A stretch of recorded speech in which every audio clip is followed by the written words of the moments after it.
हम गायक दीपक शर्मा एगो चैत के गीत गावे के कोशिश कैले बनी। एक जानी के पति प्रदेश में बाड़े और अपना पति से फोन करके का कहतानी यही चैत के महीना में अरुण बाबा आ कौना भाव में कहतारी जी तनी सुनी एक बेर।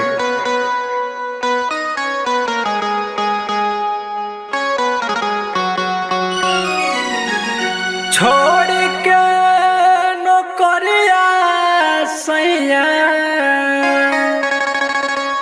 चलियती घरे कटनी हम ना करा।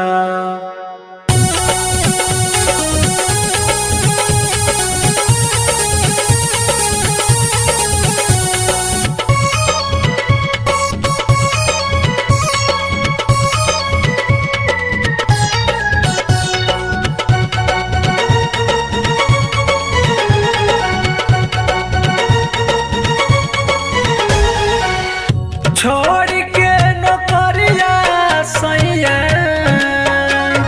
हो, छोड़ के नौकरिया सैया चली अइती घरे कटनी हम न करब।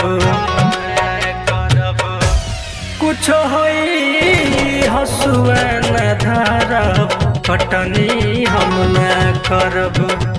कुछ होई हसुआ न धरब कटनी हम न करब।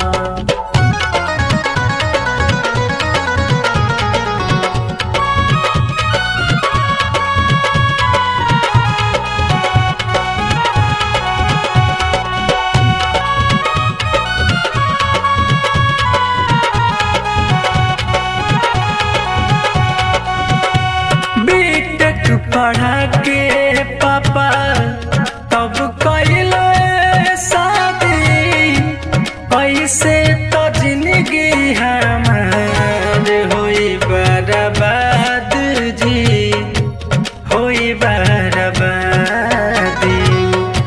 बीटेक करा के पापा तब कैले शादी, ऐसे तो जिंदगी होई बर्बादी। खानावा बना देब भलही, खानावा बना दे भलही, एतने हम करब कटनी हम न करब। कुछ होई हसुआ न धरब कटनी हम न करब।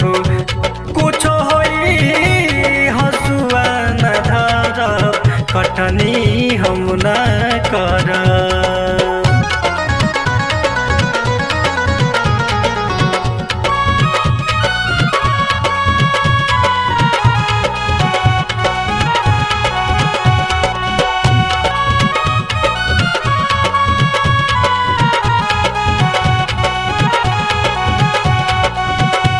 लगी जाई धूप हमारा बही जाई ब्यूटी, हमारा से बढ़ी के बाका राजा राउर ड्यूटी, राजा राउर ड्यूटी। लगी जाई धूप हमारा बही जाई ब्यूटी, हमारा से बढ़ी के बाका राजा राउर ड्यूटी, राजा राउर ड्यूटी। बाबा अरुण दीपक जी, बाबा अरुण दीपक धूप में न जरब कटनी हम न करब। कुछ होई हसुआ न धरब कटनी हम न करब।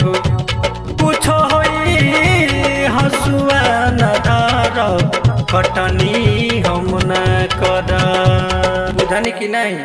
अभी ये गाड़ी धोली।